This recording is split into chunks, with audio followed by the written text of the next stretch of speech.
เสือแว่นตาเมื่อกี้จริงนะ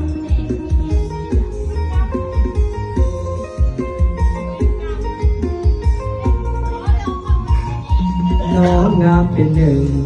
สุดกาหนึ่งสาวใส่ธานีเจ้าจะสวยโสพีสมที่เขาลือเขาสาผู้สาวจิตใจ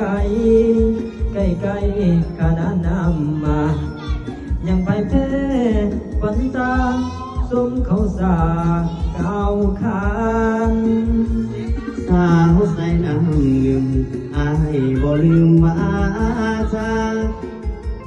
หัวใจฝันตาได้พบแก้วตาคืนนั้นสมคำเขา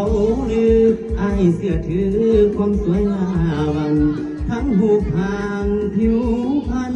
พอยยิ้มก็หวานสาวหานเหือนแท้ที่ชนา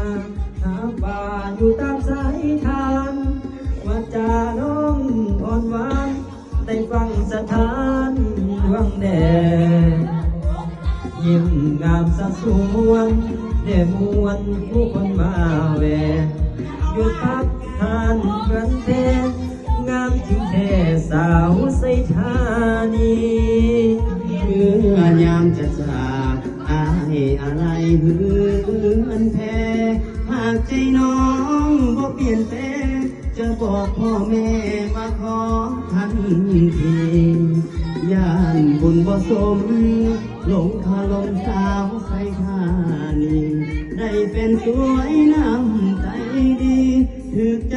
ลีสาวหันเหือนแท้